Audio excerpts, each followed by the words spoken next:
My name is Sherihan Akkawi and I'm a master's student in construction engineering. To minimize the negative impact that buildings have on our environment and health, I aimed for this project to study the harmful effects that noise has on our psychological and physiological state, focusing on indoor environments where we are currently spending most of our times due to COVID-19.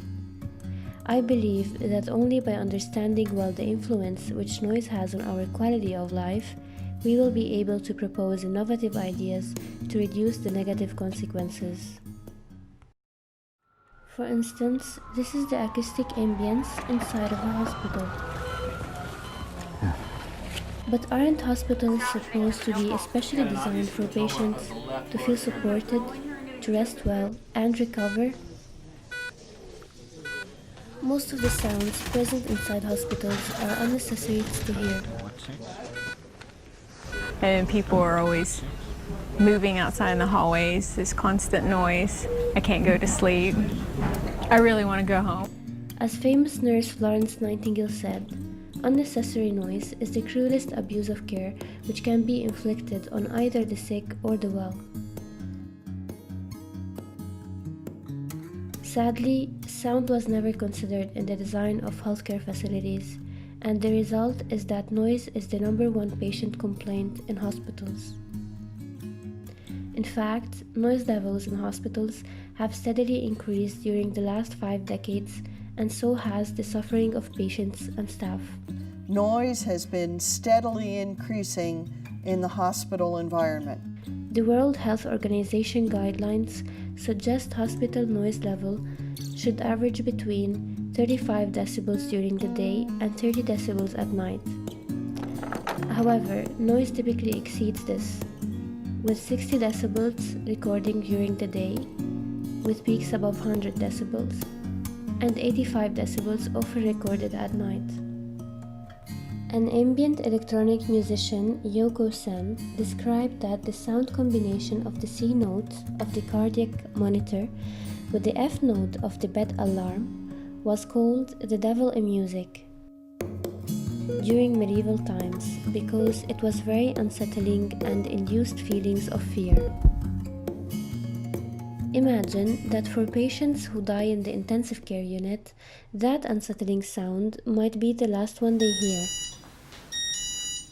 Let us take an example of a scenario occurring in a hospital room where the possible annoying noise sources could be the chattering outside the room, the TV noise, the alarms in a patient's room, the medical equipment, the rolling cart in a hallway. These annoying noises have negative effects on both patients and caregivers. For patients, they cause disruptive consequences for sleep. Several diseases such as increased blood pressure, risk of heart attack, higher doses of analgesics will be administered, and stress. Whereas for caregivers, noise hinders communication between staff, leading to medical errors and a scarce quality of care provided. Encouraging news is that by simply taking advantage of the healing properties of some peaceful sounds and music, the annoying acoustic atmosphere in the hospital room could be turned into a therapeutic one.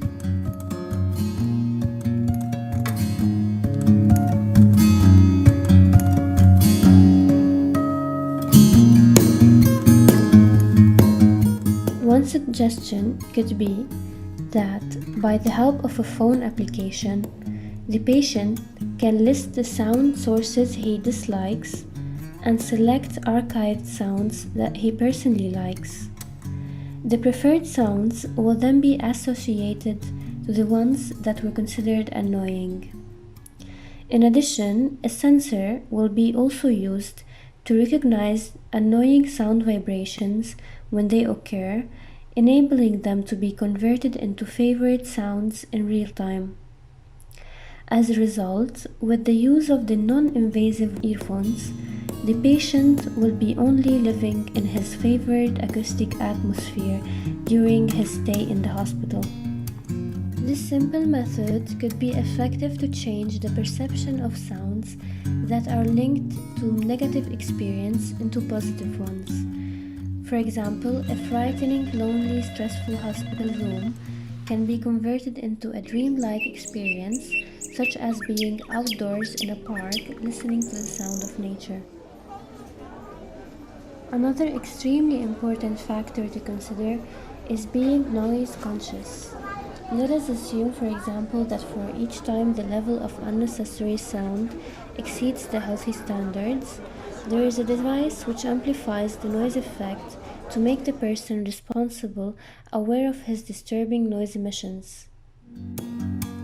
It is more effective to place or introduce microphones in hallways rather than having posters that indicate to visitors to be quiet.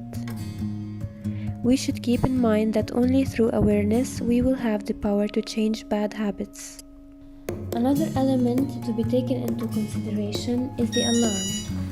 A study conducted at Johns Hopkins Hospital in 2012 mentioned that the average number of alarms per patient per day is equal to 350. Among those 350, 85 to 99% are false. All alarms can be replaced with visual ones to be more effective.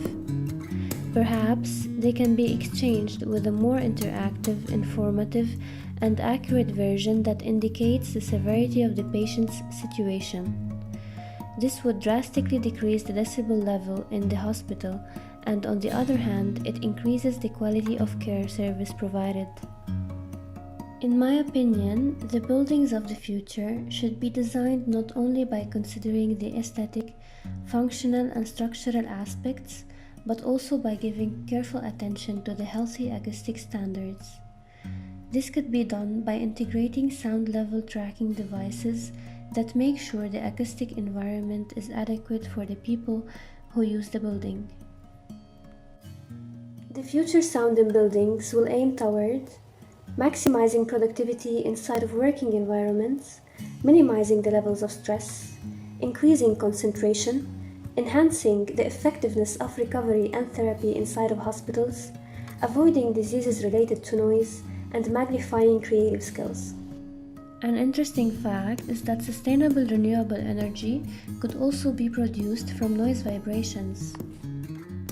Guglielmo Marconi Courtyard, next to Bergamo train station, is taken as an example to identify noise sources on an urban scale and to imagine the integration of the soundscape artifacts.